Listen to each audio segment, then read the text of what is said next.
The buzzing grew like an approaching storm.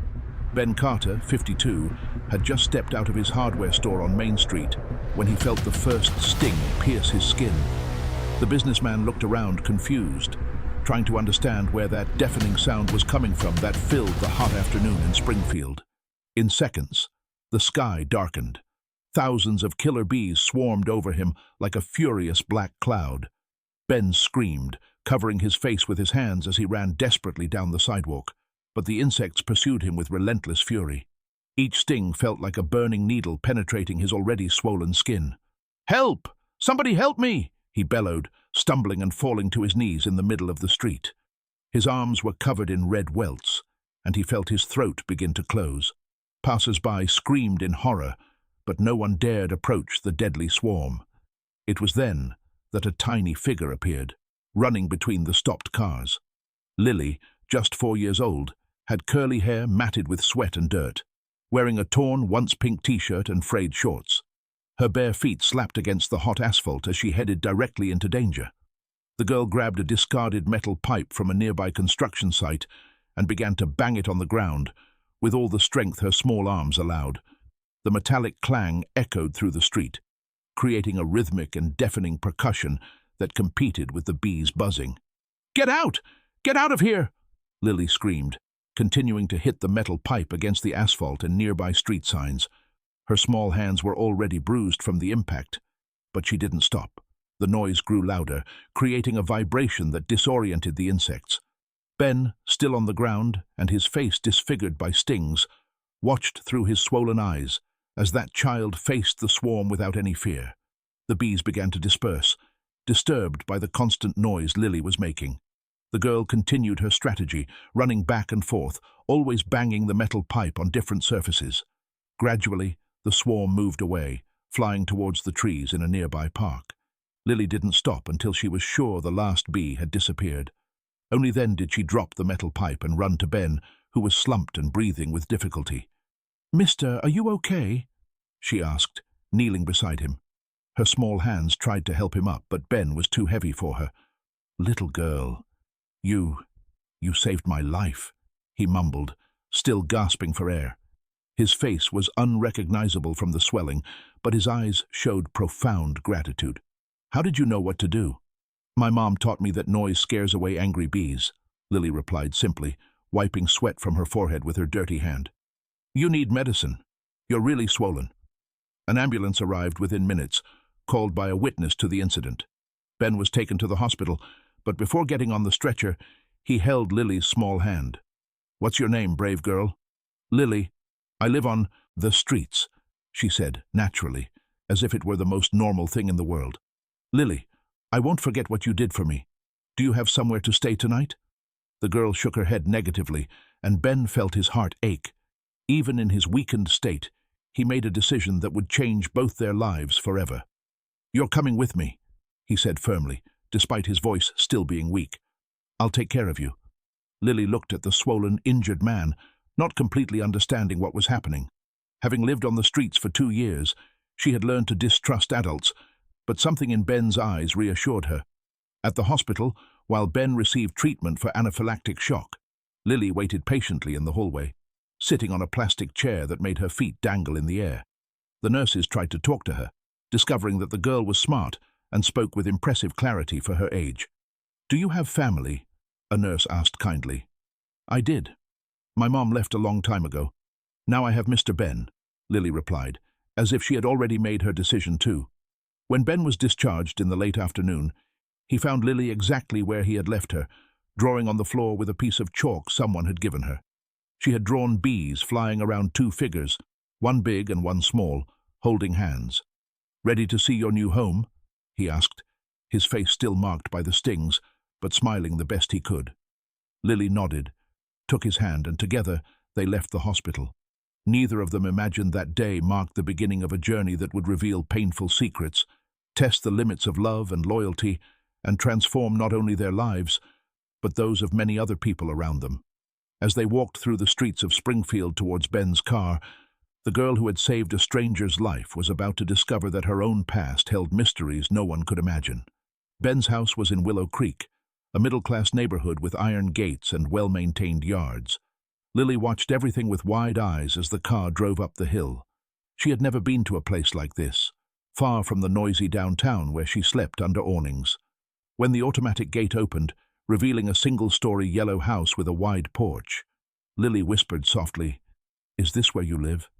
"This is where we live now," Ben corrected, turning off the engine.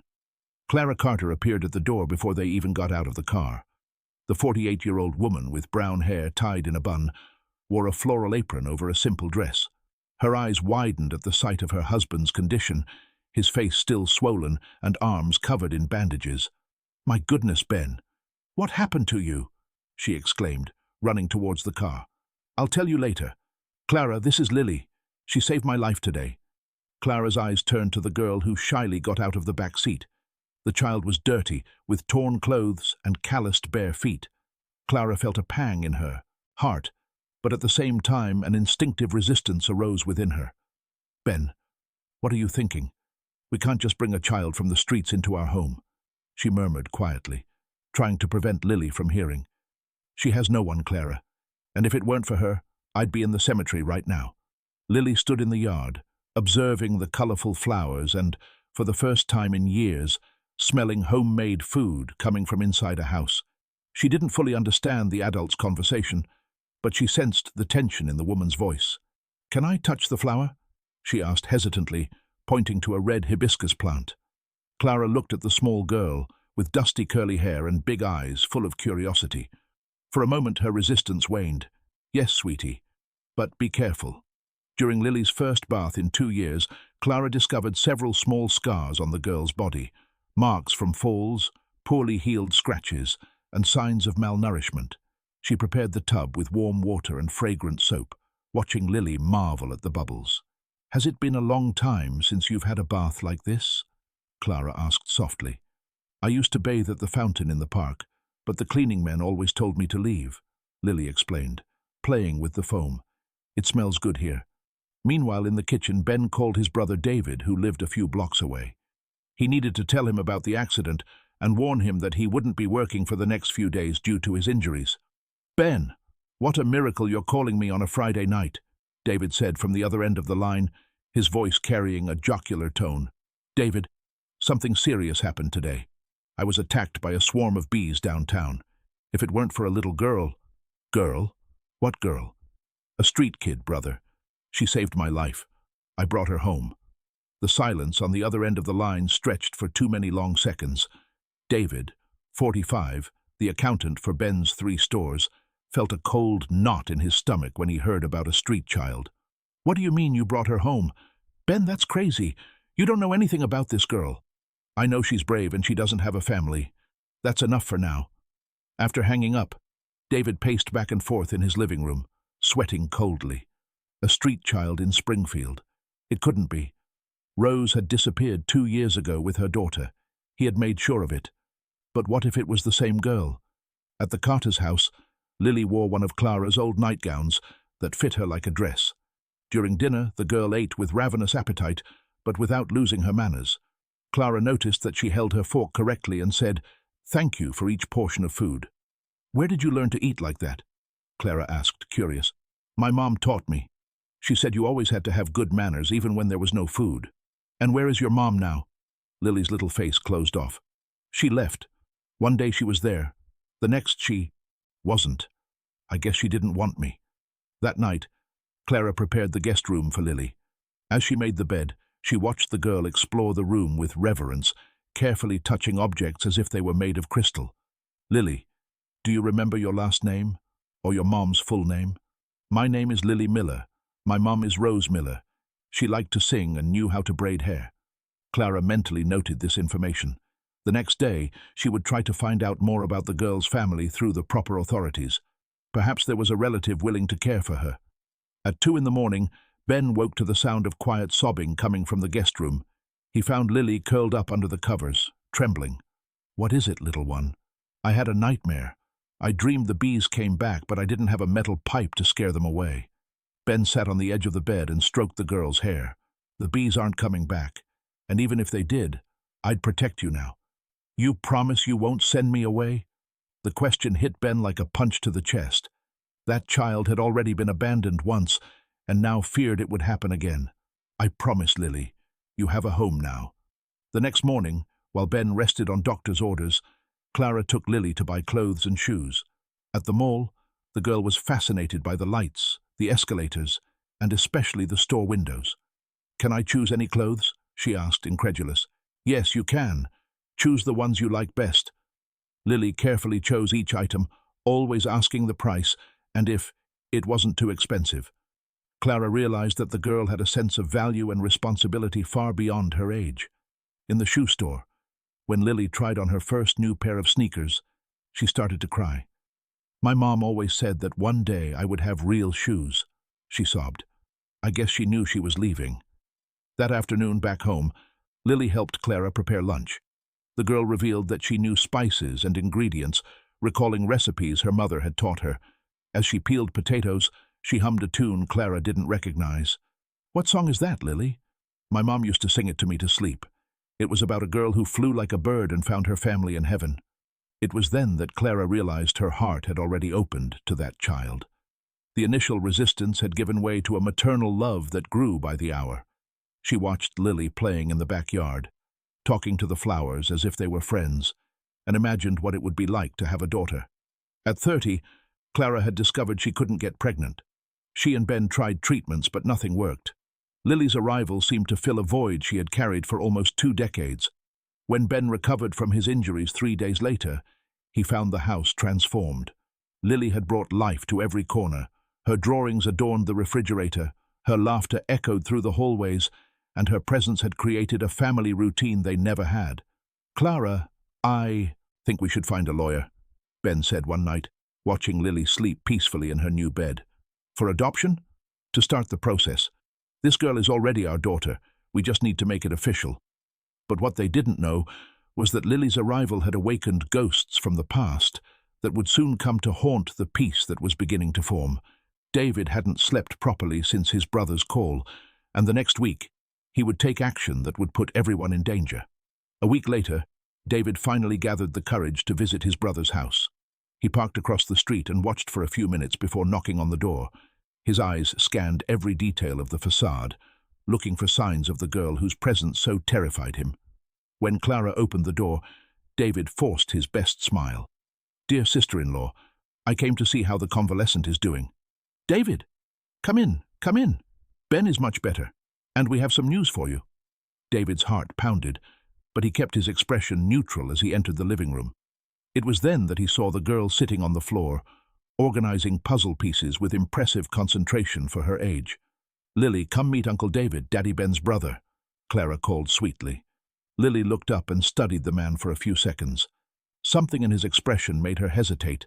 She had developed a keen instinct for people during her 2 years on the street, and something about this man made her uncomfortable.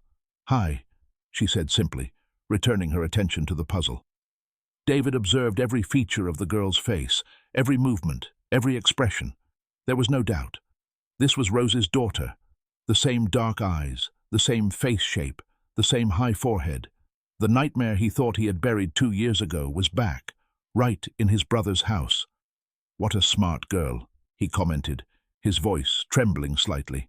"How did you two meet again?" Ben told the story of the bee attack with increasing pride in his voice. With every detail about Lily's courage, David felt cold sweat run down his back. That child was not just a potential witness. She had saved Ben's life, creating a bond that would be impossible to break. "And now we're even thinking about adoption," Ben concluded. "Lily will officially be our daughter." "Adoption?" David repeated, trying to hide his panic. "But you barely know the girl. What if her family shows up?" "She has no family, David. She's been living on the streets for 2 years, alone. Even so, I think it's too hasty. You should investigate her story more thoroughly." Lily looked up again, fixing her eyes on David with an intensity that made him squirm in his chair.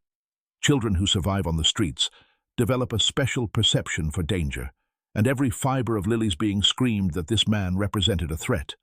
During lunch, David tried to extract more information about the girl's past, asking questions that seemed casual but had a specific objective. Lily answered in monosyllables, clearly uncomfortable with his presence. "And do you remember where you lived before going to the street?" David asked, cutting his meat with more force than necessary. "At Grandma Susan's house, but she got sick and had to leave," Lily replied, repeating the version she always told when asked. David knew that story. Rose had invented this Grandma Susan to protect her daughter from the truth. The girl had no idea her mother had been forced to abandon her. After lunch, while Ben showed David some business documents, Lily approached Clara in the kitchen. "Mommy, Clara, I don't like that man," she whispered, pulling on the woman's apron. "Why, sweetie? He's Daddy Ben's brother. He has shifty eyes. On the street, you learn to tell when people are bad." Clara knelt down to be at the girl's height. During that week, she had learned to take Lily's perceptions very seriously. The girl had a sharp intuition that had kept her alive on the streets. "What do you mean by shifty eyes?" "He says one thing, but his eyes say another. Like the men who wanted to take me away from the park." A shiver ran down Clara's spine. She knew Lily had been in dangerous situations on the streets, but the girl rarely talked about it. That afternoon, after David left, Lily asked if she could play in the backyard.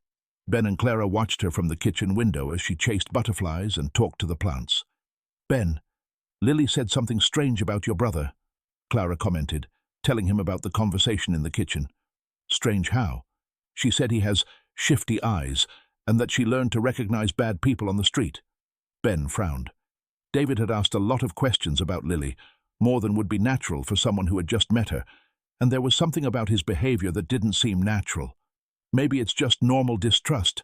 She's still adjusting. But Clara couldn't forget the look of genuine fear on Lily's face when David had approached her. That night, David couldn't sleep. He paced back and forth in his house, drinking whiskey straight from the bottle and trying to find a solution to the problem that had resurfaced. Rose had completely disappeared after he threatened her, but now her daughter was back, right in the center of his family. If Lily started to remember details about the accident he had caused, or if someone discovered the connection between him and Rose's disappearance, his life would be ruined. Not only that, investigations could reveal other things he preferred to keep buried. The next morning, David made a desperate decision. He called a private detective in Miami, whom he had hired a few years earlier for other questionable matters. "I need you to find a woman for me, Rose Miller. She disappeared from Springfield 2 years ago. And when I find her, let me know immediately, and do it discreetly. My family can't know." Meanwhile, at the Carter's house, Lily was experiencing her first schooling. Ben had enrolled her in a small, caring private school where the teachers had experience with children in special situations. On the first day, Lily hid behind Clara when they arrived at the gate. "Do I have to stay here?" she asked in a small voice. "It's just for the morning. You'll learn to read and write, make friends." "What if they don't like me?" "Impossible not to like you, my flower." The teacher, Ms. Peterson, 50 years old with 25 years of experience with children, received Lily with special patience. She knew the girl's story through Ben and was prepared to deal with any emotional challenges that might arise. During the first week of school, Ms. Peterson discovered something extraordinary. Lily had an impressive memory. She could memorize entire number sequences after hearing them only once, recall complete stories in minute detail, and repeat entire movie dialogues she had watched. "Mr. Ben," Ms. Peterson said in a meeting after the first week, "Lily has exceptional cognitive abilities. She's already reading simple words, even though she's never attended school before. Is that good? It's extraordinary. But it also worries me. Children with photographic memory sometimes carry very deep traumas. It's as if their brain tries to protect every detail for fear of losing important information." Ben returned home thoughtful. Lily was in the backyard, drawing on the ground with colored chalk. Her drawings always included houses with smiling families, giant flowers, and a bright sun in the corner of the page. "Lily, can I talk to you?" "Of course, Daddy Ben." "The teacher said you have a very good memory. Do you remember many things from when you were younger?" Lily's face closed slightly. "Some things." "Why?" "Because if any memory makes you sad or scared, you can tell me or Mommy Clara." Lily nodded, but Ben noticed she had built high walls around certain memories. The girl remembered food recipes, songs, smells, and sensations, but when asked about specific people or traumatic events, her answers became vague. That night during dinner, Lily asked a question that surprised everyone. Daddy Ben, why did Uncle David ask if I remembered where I lived? Did he know my mom? The silence that followed was tense. Ben and Clara exchanged glances, realizing that the girl's intuition had picked up on something they had missed. Lily's question echoed through the kitchen like thunder on a clear day. Ben choked on his juice, and Clara dropped her fork on her plate, producing a metallic clang that cut the silence. "Why do you think he knew your mom, sweetie?" Clara asked, trying to keep her voice calm. "Because when I said her name, he looked scared, and then he kept asking a lot of questions about where I lived. People only do that when they already know something." Ben felt a knot form in his stomach. David had indeed reacted strangely to the information about Lily, but he had attributed it to the shock of discovering that his brother had brought a street child home. "Lily," Ben said carefully, "are you sure you've never seen Uncle David before?" The girl closed her eyes, concentrating. Her photographic memory began to work like an archive being organized. Faces, voices, situations, everything passing like a fast-forwarded movie in her mind. "I don't remember his face, but his voice. His voice reminds me of something bad." "What kind of bad thing?" "The day my mom got very scared. She was crying and talking on the phone with someone. Then she gave me a tight hug and said we had to leave Grandma Susan's house." Ben and Clara exchanged glances again. They had assumed that Lily's grandmother had gotten sick or passed away, forcing mother and daughter to live on the streets. But the girl was describing something different, something that sounded like an escape. "Do you remember what your mom said on the phone?" Ben insisted. Lily shook her head. "She spoke softly, but she was very scared. After that day, she was different, always looking behind her when we walked on the street." That night, after Lily fell asleep, Ben called David. He needed to clarify the strangeness he had perceived during the visit. "David, it's Ben. Can I ask you a question?" "Of course, brother. How's the girl adapting?" "She's doing well, but she asked a curious question today. She asked if you knew her mother." The silence on the other end of the line lasted too long. When David finally answered, his voice sounded strained. "Me? How would I know? I'd never heard of this Rose before you told me." "Are you sure? Because Lily has an impressive memory. She said your voice reminds her of something." "Ben, she's a traumatized child who lived on the street. She probably confuses voices and people. That's normal." But something in David's defensive tone made Ben even more suspicious. After hanging up, he stood on the porch thinking. If there really was some connection between his brother and Lily's mother's disappearance, the implications would be devastating. Meanwhile, David paced nervously in his living room. Ben's call confirmed his worst fears. Lily was starting to remember. Not everything yet, but her exceptional memory would eventually connect the dots. He picked up his phone and called the private detective. "Found anything about Rose Miller?" "Not yet. It's like she just disappeared off the map. But I have some contacts in shelters and recovery centers. I'll broaden the search. Speed it up. It's urgent." The next morning, Ben decided to investigate on his own. He dropped Lily off at school, and instead of going straight to the office, drove downtown, where the girl used to live on the streets.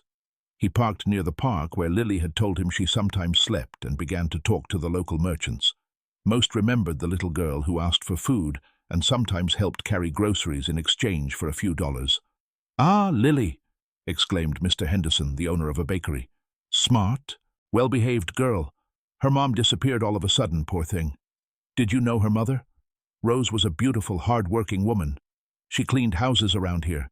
But one day she just vanished, left the girl alone. Do you know why she left?" Mr. Henderson looked around before answering, lowering his voice. "Look, I don't like to speak ill of others, but I heard she got into some trouble. Some people said she saw something she shouldn't have." "What kind of thing?" "A car accident, from what I heard. Sounds like she was in the wrong place at the wrong time." Ben felt his heart race. "Do you know who caused the accident?" "Ah, I don't know that. But after she disappeared, a well-dressed man showed up asking about her. Said he was a relative, but no one really believed him." "What did this man look like?" "Shorter than you, graying hair, drove a dark car, left a card with a phone number in case anyone had news of her." Ben asked to see the card, but Mr. Henderson said he had thrown it away a long time ago. Even so, the physical description made a bell ring in his head. David drove a dark car and had started dyeing his gray hair in recent years. At the office, Ben tried to focus on work, but he couldn't get the conversation out of his head. He decided to check old employee files to see if he could find any record of a Rose. It was then that he made a disturbing discovery. In the files from 3 years ago, he found a temporary employee record, Rose Miller, hired for cleaning the stores for 2 months. The address listed was in the same neighborhood where Lily said she lived with Grandma Susan. Ben's hands trembled when he saw the signature of the person who had authorized the hiring, David Carter, head of the financial department. David not only knew Rose, he had been responsible for hiring her. The lie was crumbling, and Ben felt a mixture of anger and fear growing in his chest. That afternoon, when he picked Lily up from school, the girl immediately noticed that something was wrong. "Daddy Ben is sad?" she asked, holding his hand as they walked to the car. "I'm worried about some things at work," he lied, not wanting to scare the girl. "Is it about Uncle David?" Lily's perception always surprised him. "Why do you think that?" "Because you look the same way I did when I had to run away from bad people on the street." During dinner, Ben told Clara about his discoveries, speaking in code so that Lily wouldn't fully understand. Clara turned pale when she learned that David had lied about knowing Rose. "What are you going to do?" she asked. "Confront him, but first, I want to confirm all the information. What if he really did something to Lily's mother? Then I'll do whatever it takes to protect our daughter." That night, after Lily had gone to sleep, Ben called David again, this time with a more direct tone. "David, I need you to be honest with me. Did you know Rose Miller before I brought Lily home?" The pause was too long to be innocent. "Ben, why are you asking these questions?" "Because I found her file in our records. You hired her to work in the stores 3 years ago." The silence that followed was deafening. David knew he had been discovered, and now he had to decide whether to lie again or start telling the truth. "Ben," he said finally, "it's better if we talk in person. There are things you need to know." The meeting was scheduled for Ben's office on Saturday morning, when the stores would be closed and they could talk without interruption. Clara stayed home with Lily, but both were tense, waiting for news. David arrived promptly at 9 o'clock, but his appearance betrayed sleepless nights.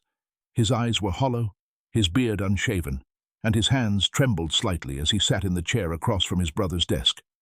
"Ben, before I tell you anything, you need to understand that I never wanted things to get to this point." "What things, David? Start from the beginning." David took a deep breath, like a man about to confess his worst sins.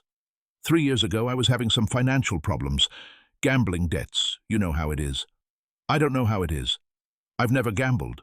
"Well, I gambled, and I owed a lot of money to dangerous people. I needed money fast, so I started to divert some small amounts from the stores." Ben abruptly stood from his chair. "You stole money from the company?" "They were small amounts, and I intended to pay it all back. But things got complicated when Rose noticed discrepancies in the timesheets." "What do you mean?" "She was cleaning the office at night and accidentally saw some documents. She was smart. She could read numbers. She started asking questions." Ben sat down again, a terrible suspicion forming in his mind. "And what did you do?" "Initially, I tried to convince her that they were just typos. But she wasn't foolish. She said she was going to talk to you about the irregularities." "Why didn't she talk?" David lowered his eyes, unable to meet his brother's gaze. "Because I blackmailed her." The word dropped like a bomb in the silent office. Ben felt a cold anger rise in his throat, but he forced himself to remain calm to hear the entire confession. "How did you blackmail a hard-working woman who only wanted to do the right thing?" "A week before she found out about the money, I had caused a car accident. I was coming back from the casino, had a few beers. I hit a guy's motorcycle on I-5. My God, David! I stopped to help. But when I saw he was severely injured and that I could be arrested, I panicked and fled. Rose was at the bus stop and saw everything. She even wrote down my license plate." Ben covered his face with his hands. "And you used that to silence her about the theft?" "I told her that if she talked about the money, I would tell everyone she was lying about seeing the accident. Who would believe a cleaner's word against mine?" "That's despicable, David." "But it worked. She kept quiet about the money, and I thought the problem was solved. Until 2 weeks later she came to see me." "For what?" "To say she couldn't live with the lie anymore, that she was going to tell you about the money, even if it meant trouble for her for having seen the accident." Ben stood up again and walked to the window. On the street, he saw families passing by serenely, children playing. normal life happening while he discovered that his own brother was capable of the worst betrayals. Go on. I panicked.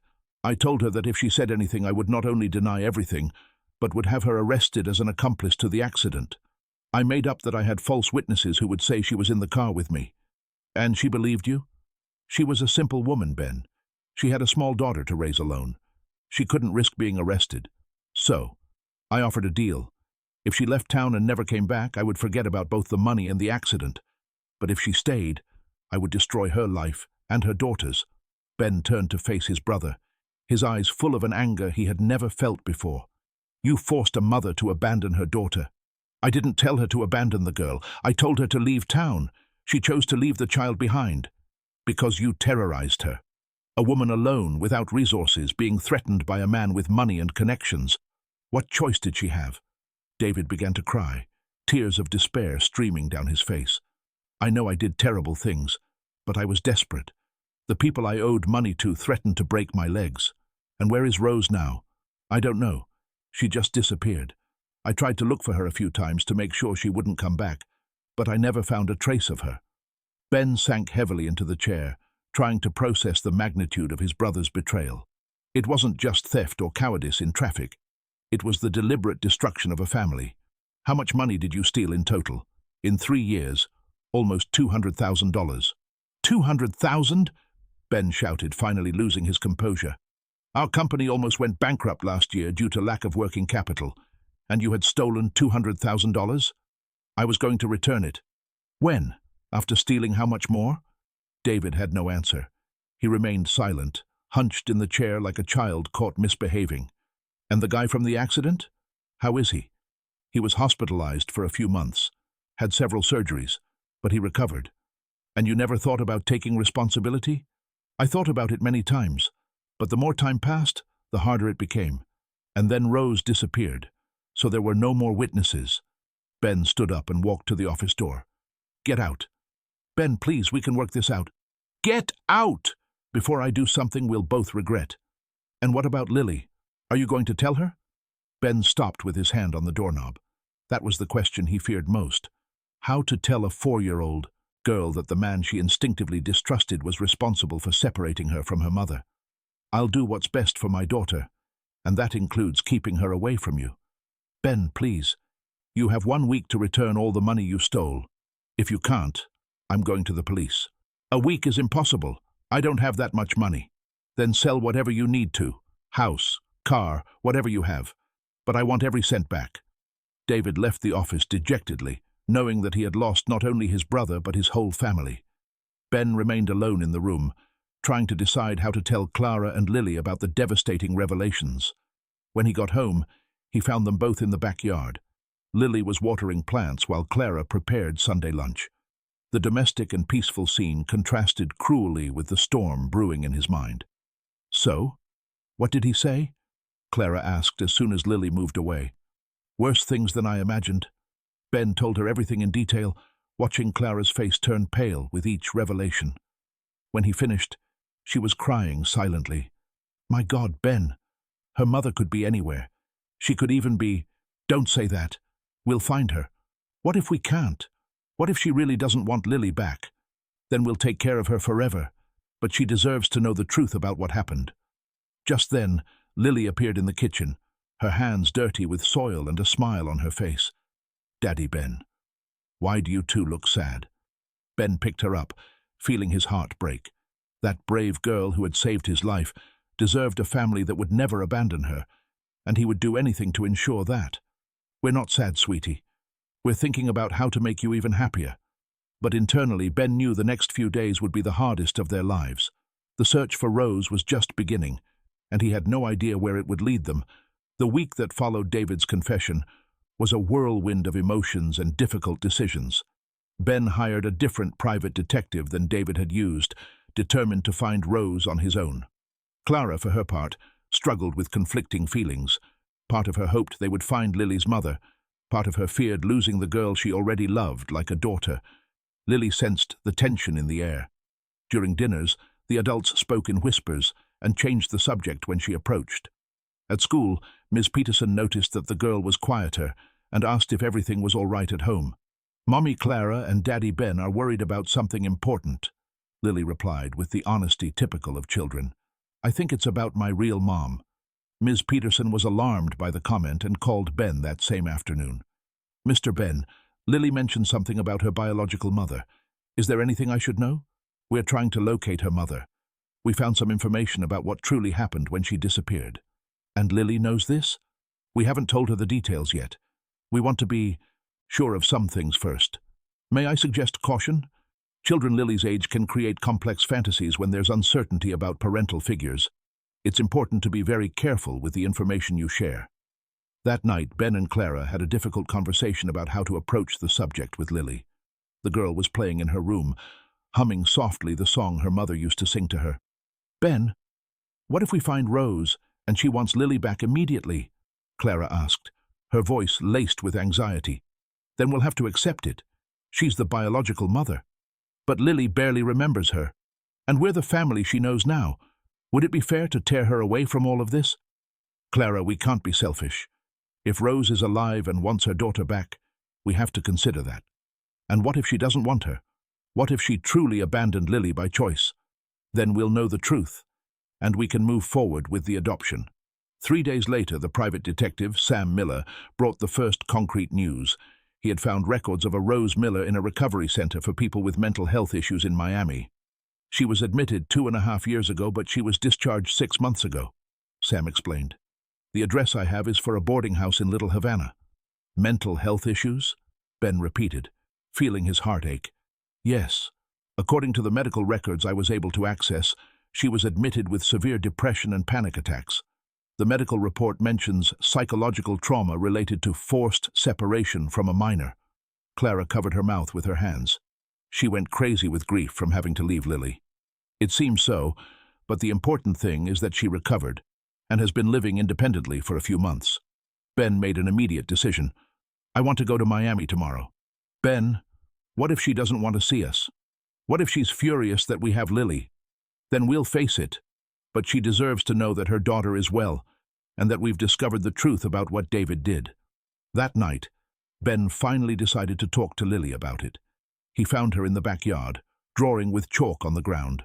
Her drawings, as always, showed smiling families, but this time there was a female figure separated from the group, alone in a corner of the page. Lily, can I talk to you about something important? Is it about my real mommy? She asked, without looking up from her drawing. How do you know? Because you two keep whispering and stop talking when I come near. And because I dreamed about her yesterday? What kind of dream? She was crying and calling for me. She said she didn't want to leave, but someone made her. Ben sat on the ground beside her, once again impressed by the girl's extraordinary perception. Lily, we've found out some things about why your mom left. She didn't really abandon me? No. Someone forced her to leave town. Someone who did very bad things and didn't want her to tell other people. Lily stopped drawing and looked directly at Ben. Was it Uncle David? The direct question caught him off guard. How did you... Because when he came here I felt he was dangerous. And because every time you talk about my mom, you get angry at him. Ben took a deep breath. Yes, it was Uncle David. He did very wrong things and threatened your mom. She had to leave to protect both of you. Tears began to stream down Lily's face, but she remained calm. Is she alive? We believe so, and tomorrow we're going to look for her. Can I come? No, sweetie. First, we need to talk to her, explain what happened. Then, if she wants to, you can meet. What if she wants me to go back to her? The question Ben feared most had arrived. He picked the girl up and looked her in the eyes. Lily, your mom loves you very much. If she wants you to go back, we'll have to talk about it. But you will always be our adopted daughter, no matter what happens. What if she doesn't want me anymore? What if she forgot about me? That's impossible. A mother never forgets her own child. The next morning, Ben left for Miami alone. Clara stayed with Lily, who was visibly anxious. The girl spent the entire day drawing, first her biological mother, then Ben talking to a woman, then herself running into open arms.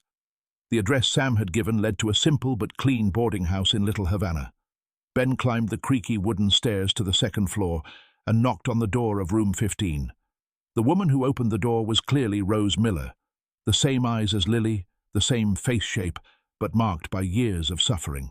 She was thinner, with very short hair, and an expression of permanent sadness. When she saw Ben, she frowned, clearly confused. "Can I help you?" "Ms. Miller, my name is Ben Carter. I've come to speak to you about your daughter, Lily." The effect of the name's mention was immediate and devastating. Rose clutched the doorframe, her face losing all color. "Lily," she whispered. "What? How do you know my daughter?" "She's living with me. She's well. She's safe. May I come in? We have a lot to talk about." Rose led him into a small but organized room. There were photos of baby Lily scattered on the dresser, toys carefully stored in a box, and small clothes folded, as if she expected her daughter's return at any moment. "Where is she? How is she? Please, tell me she's okay," Rose pleaded, her hands trembling violently. "She's great, smart, brave, healthy. But first, I need you to tell me what really happened 2 years ago." Rose told her version of the story, confirming every detail David had confessed. The tears didn't stop flowing as she described the despair of having to abandon her daughter to protect her. "I had no choice," she sobbed. "He said if I stayed, he'd invent crimes to put me in jail, and Lily would go to an orphanage. He said he had influence, that no one would believe me." "And why didn't you seek help from anyone?" "From whom? I was a cleaner with no family, no resources. He was the boss's brother, a rich and respected man. Who would believe me?" Ben told her how he had met Lily, about the bee attack, about how the girl had adapted to living with him and Clara. With every word, Rose cried more, mixing relief at knowing her daughter was well with pain for all the lost moments. "Does she talk about me?" Rose asked. "Every day. She sings the song you used to sing to her, and she has an incredible memory. She remembers many things from when you lived together. Can I see her?" "Of course. But first, I want you to know that I reported my brother. He's going to pay for everything he did." Rose looked at Ben with a mixture of gratitude and disbelief. After years of believing she would never get justice, someone was finally willing to fight for her. The reunion was scheduled for the following Saturday, in a public park in Miami, neutral ground that would intimidate neither mother nor daughter. Ben had returned from Miami with a heavy heart, carrying Rose's pain and anxiety about what the meeting would be like. Lily spent the week asking constant questions. "How is she? Does she still remember me? Why can't she come to our house?" Ben and Clara answered patiently, but both were nervous about the possible consequences of the meeting. "What if Lily doesn't recognize her mother?" Clara asked on Friday night as they watched the girl sleep. "She was very little when they were separated." "Her memory is exceptional, Clara. I'm sure she'll recognize her." "And what if Rose wants to take Lily immediately? Then we'll have a very difficult conversation about what's best for our daughter." On the morning of the meeting, Lily woke up earlier than usual and carefully chose her clothes. She put on her favorite yellow dress and asked Clara to braid her hair. "I want to look pretty for my mom," she explained, looking in the mirror. During the car ride to Miami, Lily was quieter than usual. She looked out the window watching the scenery, but Ben noticed she was nervous from the restless movements of her hands. "Are you scared, sweetie?" he asked. "A little. What if she doesn't like how I've changed? What if I say something wrong?" "Lily, you are a wonderful girl. Your mom will be proud to see how much you've grown. But what if she wants me to go with her today?" The question that haunted them all had been verbalized by the child herself. Ben pulled the car into a gas station and turned to look at her. "Lily, no matter what happens today, you will always be our daughter. If your mom wants you to live with her, we'll talk and find a way for everyone to be happy. Can I still call you Daddy and Mommy?" "Forever." In the park, Rose waited, sitting on a bench under a tree. She had cut her hair and worn her best clothes, a simple but well-maintained dress. Her hands trembled with anxiety, and she stood up several times to look towards the parking lot. When she saw Ben approaching with a small girl in a yellow dress, Rose covered her mouth with her hands to stifle a sob. Lily had grown so much in 2 years, but she would recognize those eyes and that smile anywhere. Lily stopped a few feet from her mother, studying her carefully. For seconds that seemed eternal. Mother and daughter observed each other in silence. Then gradually recognition lit up the girl's face. "Mommy?" she whispered, her voice small and uncertain. "My girl," Rose answered, kneeling on the ground and opening her arms. Lily ran towards her mother and threw herself into her arms, hugging her with all the strength her small arms allowed. Rose picked her up and spun around with her, crying and laughing at the same time. "How you've grown! How big and beautiful you are!" Rose exclaimed, covering her daughter's face with kisses. "I missed you every day, every minute. Why did you leave, Mommy? I looked for you everywhere. Because a bad man forced me. But now they've found out the truth, and we'll never be separated again." Ben watched the reunion with a heavy heart. The connection between mother and daughter was evident and profound, and he knew his life was about to change drastically. They spent the entire afternoon talking in the park. Rose wanted to know everything about the last 2 years, how Lily had survived on the streets, how she had met Ben, how she was doing in school. Lily, in turn, told animated stories about her new family, about Clara, about the drawings she made. "Mommy Clara taught me how to bake cookies," Lily said proudly, "and Daddy Ben takes me to school every day." Rose looked at Ben with genuine gratitude. "Thank you for taking such good care of her. She saved my life. It's me who should thank you." During the conversation, Rose revealed details about the 2 years she spent away from her daughter. After being forced to leave Springfield, she had wandered through several cities, doing temporary jobs and suffering from severe depression. "I tried to kill myself twice," she confessed softly, while Lily played nearby. "I couldn't live with the guilt of having abandoned my daughter. But you didn't abandon her.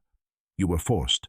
In my head it was the same thing, until a doctor at the recovery center helped me understand that I was a victim, not guilty." When it was time to say goodbye, the inevitable question arose. Lily looked from her mother to Ben and asked, "And now? Are we all going to live together?" Rose and Ben exchanged meaningful glances. Both knew that conversation would need to happen without the child present. "Lily," Rose said carefully, "Mommy needs to talk some things over with Daddy Ben first. How about we meet again next week? You promise you won't leave again?" "I promise. Now that we've found each other, I'll never disappear again." During the drive back to Springfield, Lily talked non-stop about the meeting. She was radiant, but Ben noticed an underlying concern in her words. "Daddy Ben, if I go live with my birth mom, will you two be very sad?" "Why are you thinking that?" "Because I saw how quiet you two got when he invited me to visit his house." Ben sat on the bed next to Lily, carefully choosing his words. "Lily, we get sad when we think about not living with you every day. But we're also happy because you found your real dad. What if I want to keep living here? Then we'll talk to everyone to find a solution. And what if I want to live with him? Then we'll support your decision. Would you love me the same? The same. Forever."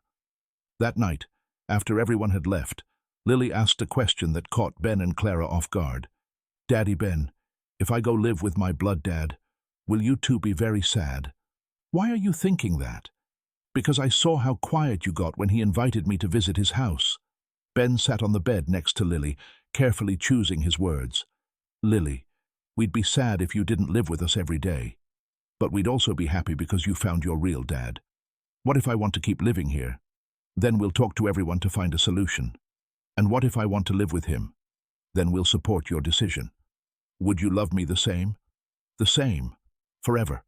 3 days later, Lily made her first visit to Dr. Rick's house. The residence was larger and more luxurious than Ben and Clara's house, with a pool, a spacious yard, and expansive rooms. "This would be your house too," Dr. Rick explained, showing a room that had been quickly prepared for her. "If you want, of course." Lily explored the house with curiosity, but without the awe the adults expected. She played in the pool with Peter and Anna, helped Michelle prepare snacks, and talked with Dr. Rick about her dreams of becoming a doctor. But at the end of the day, when it was time to go home, she made a statement that surprised everyone.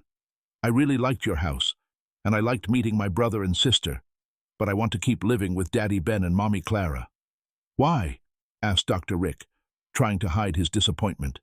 "Because they saved me when I was lost, and because that's the house where I learned to be happy again." Michelle knelt down to be at the girl's height. "What about us? Don't you want us as family?" "I do, but can I have 2 houses? One to live in and one to visit?" The girl's suggestion opened a possibility that none of the adults had considered. Lily could maintain her emotional stability with Ben and Clara, but also develop a close relationship with her biological father and her new family. "I think we can arrange that," Dr. Rick said, after exchanging glances with Michelle. On the way back home, Lily asked another of her profound questions. "Daddy Ben, Why do adults always think things have to be only one way? What do you mean? Why do they think I can only have one family? Why can't I love everyone? Ben smiled, once again impressed by the precocious wisdom of his adopted daughter. You're right. There's no limit to love. That night, in a phone conversation between all parties involved, an arrangement was established that would change everyone's lives for the better. Lily would continue to live with Ben and Clara during the week, but would spend every weekend at Dr. Rick's house. During school holidays, the time would be divided equally.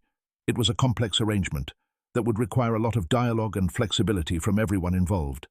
But it was also proof that unconventional families can work when there is love and goodwill from all sides.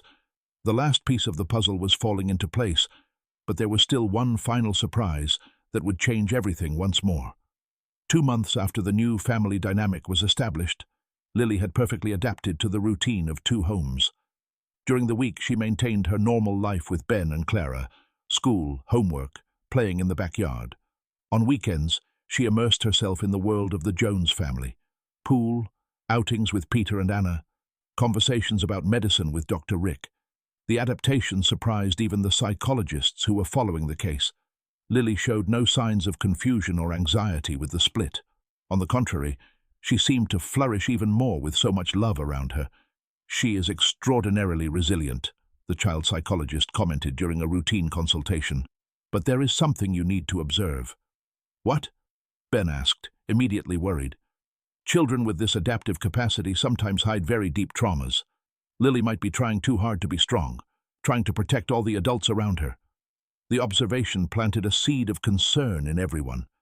They had focused so much on creating stability for Lily that they might not have paid enough attention to how she truly felt about the whole situation. It was in this context that something unexpected happened. On a rainy Thursday, while Lily was playing in Ben's office after school, she made a discovery that would change everything once more. "Daddy Ben, what are these papers?" she asked, pointing to documents that had fallen from a folder.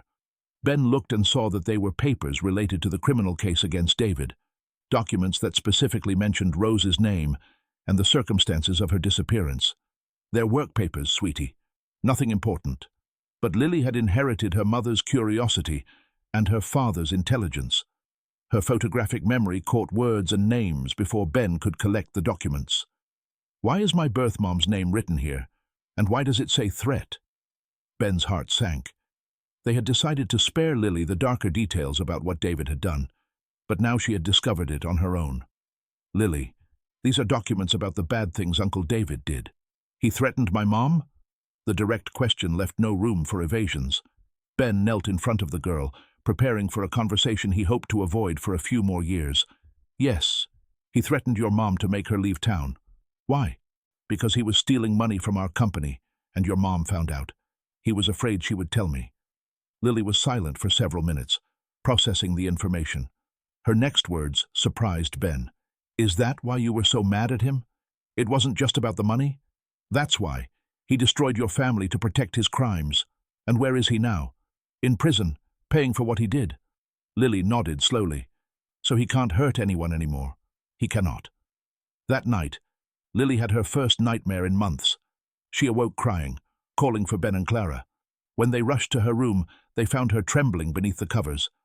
"I dreamed Uncle David came back and took my birth mom away again," she sobbed. Clara hugged her tightly. "That will never happen again. He can't hurt you. Promise?" "Promise."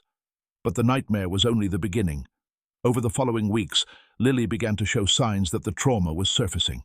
She asked constant questions about safety, about whether the people she loved would always be around, about whether someone could force her to leave again.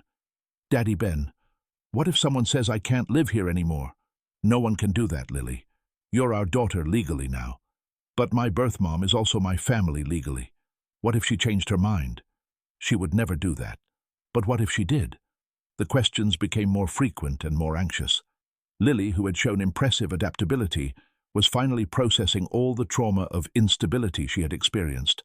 Dr. Rick, during one of his routine medical consultations, noticed changes in his daughter's behavior. "Lily, do you feel safe in both houses?" "Sometimes I get scared that you won't want me anymore." "Why would you be afraid of that?" "Because it's happened before. People want me, then they don't." The confession broke Dr. Rick's heart. He realized that, in his haste to establish a relationship with his daughter, he might have underestimated the emotional impact of yet another change in her life.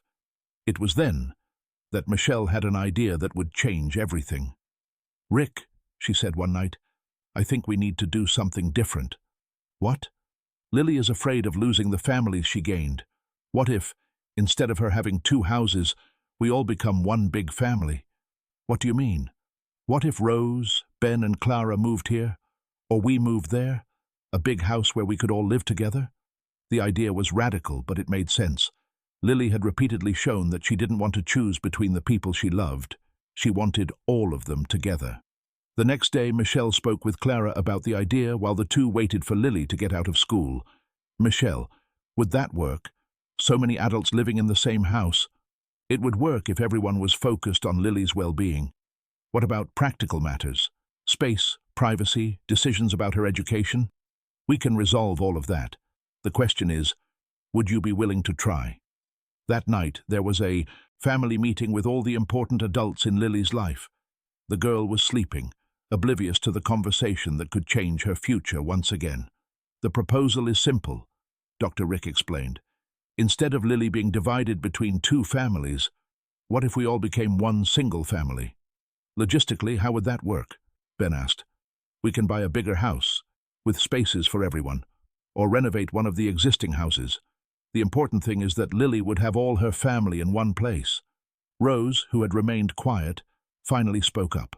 "What about responsibilities? Who would make the important decisions about Lily?" "All of us together," Michelle replied. "Like one big united family." "Does that kind of family exist?" Clara asked.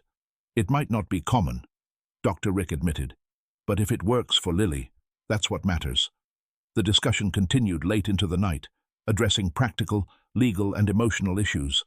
In the end, everyone reached a consensus. It was worth trying. "But first," Ben said, "we need to talk to Lily, see what she thinks of the idea." The next morning, everyone gathered in Ben and Clara's backyard. Lily was playing with her flowers when she noticed all the important adults were there. "Is this another family meeting?" she asked, already accustomed to these conversations. "Yes, it is," Clara said. "But this time, we want to hear what you think." "Lily," Michelle said, "how would you feel if all of us lived in the same house? A big house where Daddy Ben, Mommy Clara, birth mom, birth dad, Peter, Anna, and I lived together." Lily's eyes lit up in a way they hadn't in weeks. "All together? Forever?" "Forever. And no one would have to choose between families?" "No one. And I could always have all of you close?" "Always." The joy that filled Lily's face was the answer everyone needed. For the first time in weeks, she smiled with all the fullness of childhood. "Then I want to. I really want to." It was the beginning of a family experiment that would test the limits of love, patience, and the adaptive capacity of everyone involved. But it was also the chance to give Lily something she had never had, a truly stable and united family. The search for the perfect house became a family adventure. For 3 weeks, everyone went out together on weekends to visit properties that could accommodate the expanded family. Lily actively participated, giving opinions on each house as if she were an architecture expert. "This house has too small a yard to plant flowers," she declared during one visit. "And where will birth mom work if there's no office? And this one has a pool, but no place for Daddy Ben to keep his books," she observed at another property.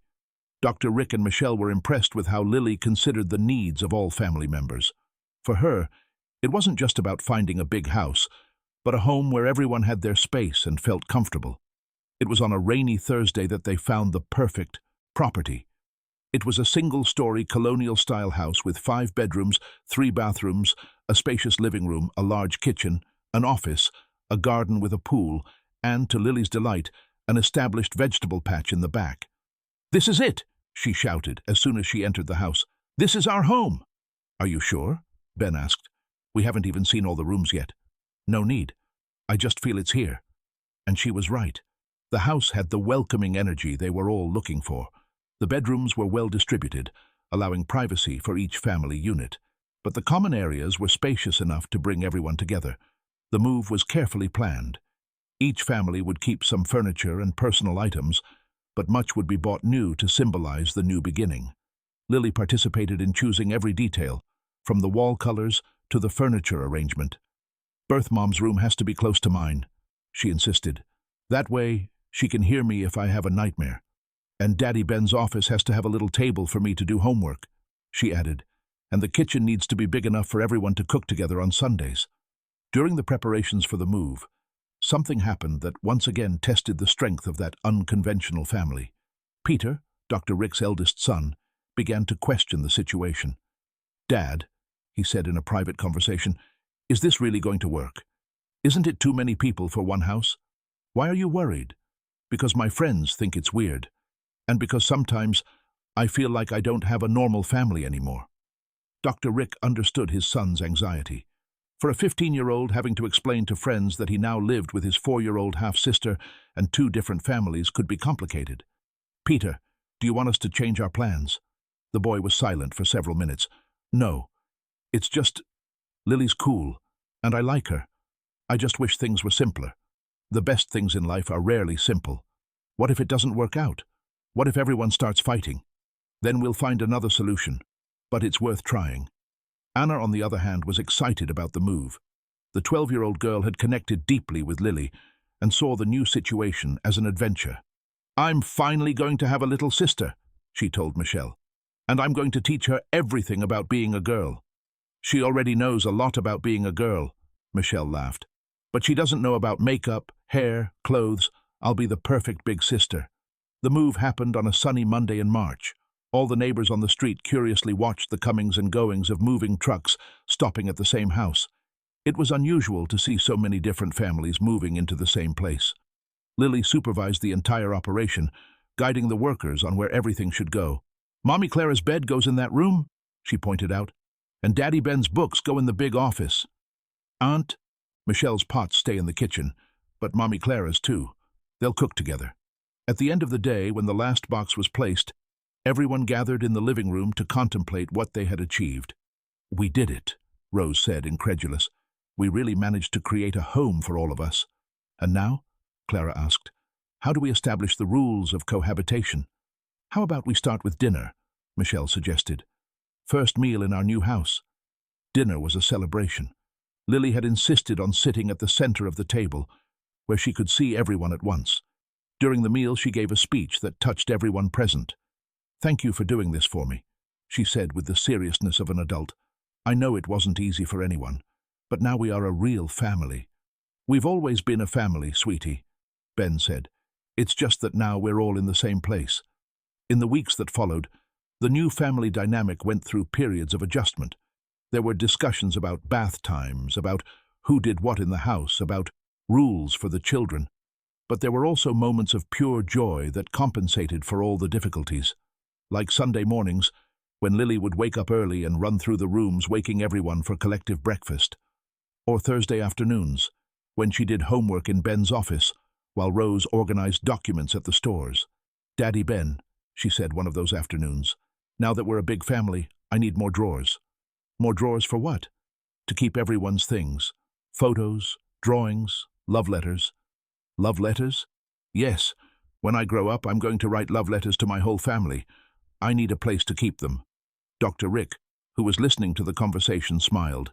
Lily had found a unique way to process all the love she received. She wanted to document it and keep it forever. A month after the move, something happened that truly tested the family's unity. Lily fell ill with a strong virus, staying in bed for a week. Instead of causing conflicts about who would care for her, the situation brought everyone even closer. Rose stayed with her during the day. Dr. Rick examined her every afternoon. Michelle prepared special soups. Clara read stories to her. Ben carried her to the garden to sunbathe. Peter helped her with games on the tablet. And Anna brushed her hair. "I'm sick, but I feel lucky," Lily said one of those afternoons, surrounded by her whole family. "Normal kids only have 2 parents to take care of them when they get sick. I have everyone." It was during that week that everyone realized the experiment had worked. They had truly managed to create a functional and loving family, despite all the complexity. At the end of March, something unexpected happened. David was released from prison due to a legal loophole and tried to contact Ben. He called the company, Rose recounted one evening after returning from work. He asked about Lily. The silence that followed was tense.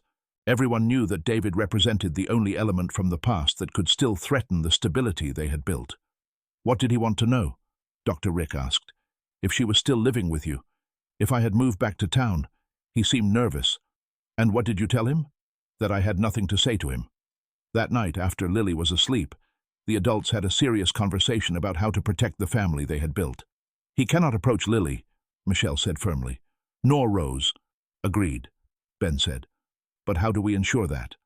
By talking to a lawyer about protective measures, Dr. Rick suggested. What if he tries to cause problems for our family situation? Clara asked. What if he claims our setup isn't suitable for a child? Then we'll show that Lily has never been happier and more stable than she is now, Rose replied with determination. It was true. Lily was flourishing in ways no one had predicted. Her grades in school were excellent. She had made many friends, and she demonstrated creativity and joy in everything she did. But the threat of David's return to her life cast a shadow over the happiness they had all achieved.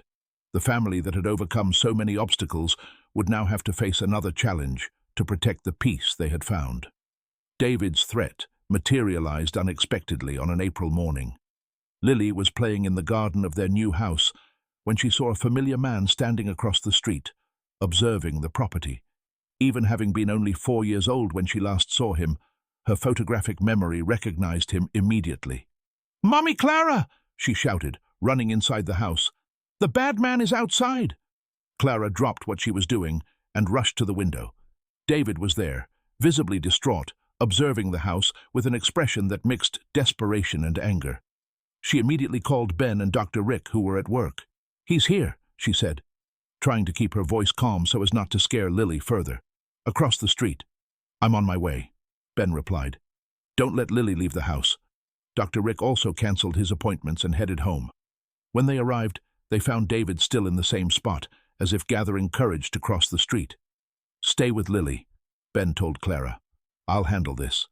Ben and Dr. Rick went out together to confront David. The man standing before them looked like a shadow of his former self. Thin, disheveled hair, crumpled clothes. Prison and guilt had taken their toll. "David," Ben said in a firm voice, "what do you want here?" "I want to talk to you, brother, and I want to see the girl. You no longer have the right to approach this family. Ben, please. I know I made terrible mistakes, but I've spent these months thinking about how to repair the harm I caused." Dr. Rick positioned himself between David and the house. "You've already caused enough trauma for this child. We won't allow you to get near her." "You don't understand," David insisted, his voice choked. "I lost everything. My family, my job, my dignity. The only thing left for me is to try to fix what I did wrong." "And how do you intend to do that?" Ben asked skeptically. "I have information that can help you. Things about the company I stole from, about how to fully recover the lost money. We don't need your help. And I have something more important," David continued, ignoring the rejection. "I have information about Rose's family, about relatives she doesn't know exist." The revelation surprised both men. Throughout the search for Rose's past, they had never found references to other relatives. What kind of information? "Her mother didn't die when she was a child, as she always believed. She's alive and lives in Miami. And Lily has a grandmother she's never met." Ben felt the ground move beneath his feet. If David was telling the truth, it meant Rose had based her entire adult life on a lie. "Why should we believe you?" "Because I have documents. Birth certificates, addresses, photos. I spent the last months investigating everything about the family I destroyed, trying to find a way to repair at least some of the damage." Dr. Rick looked at Ben. "And in exchange for this information, what do you want?" "I want to talk to Lily, just once, to ask for forgiveness." "That's impossible," Ben said immediately. "Ben, that girl is 4 years old. She barely remembers what happened. But I need to look her in the eyes and apologize. I need that to move forward. What if she gets traumatized again? Then you have my word that I will never approach this family again." During the ensuing discussion, Rose arrived home from work and saw the 3 men talking in the street. When she realized one of them was David, her first instinct was to run inside the house and protect Lily. "What is he doing here?" she asked, joining the group. David turned to her with an expression of genuine remorse. "Rose, I came to ask for your forgiveness. and to bring you information about your mother. My mother died when I was 8. She didn't die. She's alive in Miami. I found her." The shock on Rose's face was evident. She leaned on Dr. Rick's arm, trying to process the information. "That's impossible. I saw her grave. The grave was someone else's. Your mother had to pretend to be dead, to escape an abusive husband. Your father. She tried to take you, but you were already being cared for by others, and she thought it would be better to leave you safe." Rose began to cry. "You're lying. You're making this up to—" "I have photos," David interrupted, pulling an envelope from his pocket. "Photos of her holding last week's newspaper, and a letter she wrote to you explaining everything." With trembling hands, Rose took the photographs. The woman in the photos had her eyes, her nose, her smile. It was undeniably her mother, 25 years older. "Why did you do this?"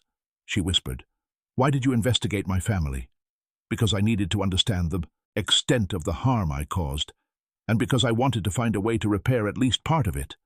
Just then, the house door opened and Lily appeared, followed by Clara, who was trying to hold her back. "I want to see what's happening," the girl said with determination. When she saw David, she stopped abruptly. Even after a year, she clearly remembered who he was and the fear she had felt in his presence. "Birth Mom, why are you crying?" Lily asked, running to Rose. "Because I received some very important news, sweetie." David knelt to be at Lily's height, maintaining a respectful distance. "Lily, do you remember me?" The girl studied him with her intelligent eyes. "You're the man who made my mom leave." "I am. And I came to apologize for that. I did very bad things and hurt people who didn't deserve to be hurt." "Why?" The simple question from a child cut deeper than any adult accusation. David felt tears in his eyes. "Because I was scared, and I made very bad choices when I should have done the right thing." "And now? Are you going to do the right thing?" "I will try for the rest of my life." Lily looked at all the adults around her, her sharp perception picking up on the complex emotions of each one. "Uncle David," she said finally, "if you promise you'll never hurt anyone in my family again, I forgive you." The declaration surprised everyone. Michelle, who had arrived home from work during the conversation, covered her mouth with her hands. Peter and Anna, watching from the window, were stunned by their little sister's maturity. "You forgive me?" David asked, incredulous. "I do, but you have to promise you'll leave and never come back. And you have to promise you'll always do the right thing." "I promise." David stood up and handed Rose the envelope with all the information about her mother. "The address is in there, and the phone number. She's been waiting for your call for 25 years. Afterward, he turned to Ben. "The documents about the stolen money are also in the envelope. There's a bank account under a false name with almost all the diverted amount." "Why are you doing this?" Ben asked. "Because Lily taught me that it's never too late to do the right thing." David slowly walked away, stopping once to look back. "Take good care of her," he said. "She's special in a way you can't even imagine." 2 weeks later, Rose was at the Miami airport, accompanied by her entire family. They had decided to make the trip together to meet the grandmother Lily had never known. "I'm nervous," Rose confessed as they waited for their flight. "It's normal," Michelle said, holding her hand. "You're going to meet your mother after 25 years. What if she doesn't like me? What if I've changed too much?" "Mothers always love their children," Lily said with conviction. "That's how it works." The reunion at Miami Airport was emotional. Grandma Susan, 60 years old, waited with a bouquet of flowers and tears in her eyes. When she saw Rose getting off the plane with a little girl by the hand, she burst into tears. "My daughter," she sobbed, rushing to hug Rose. "My dear daughter." "Mom," Rose whispered, 25 years of longing condensed into one word. Lily watched the reunion with interest, and then timidly approached the woman who was her grandmother. "Grandma Susan?" she asked. "My granddaughter," the woman replied, picking Lily up. "How beautiful you are, just like your mother when she was little."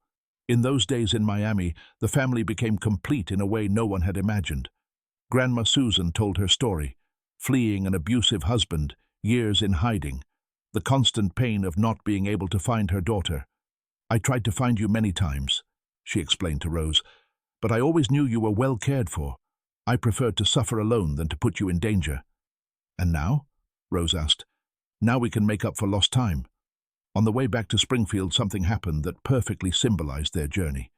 Lily was drawing on the plane when Ben noticed that for the first time she had drawn a family without birds.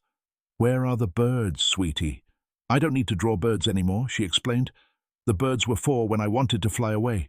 Now I don't want to fly away anymore. I want to stay where I am." The drawing showed a large house with many windows, and in each window there was a smiling person. At the front door, a small girl with open arms, as if receiving all the love in the world. 6 months later, on a sunny December afternoon, the family gathered in the garden of the big house to celebrate Lily's 5th birthday. Everyone was there: Ben and Clara, Rose and Grandma Susan, Dr. Rick and Michelle, Peter and Anna. "Lily," Ben said during the birthday song, "what do you want to wish for your birthday?" The girl looked around at all the people she loved, all gathered in the same place, all smiling. "I don't need to ask for anything," she replied. "I already have everything." And she truly did. The girl who had saved a stranger's life with a metal pipe had found something much more precious than any treasure. She had found a home. Not just a house or a family, but the sense of belonging that meant she no longer needed to dream of flying away. As the stars began to appear in the Springfield sky, Lily made her last wish to that shooting star that streaked across the horizon. "Thank you for teaching me that family isn't who made you, but who chooses to love you every day." And in that big house, full of love and second chances, a girl who had known abandonment finally discovered what it means to have deep roots in fertile ground of true affection.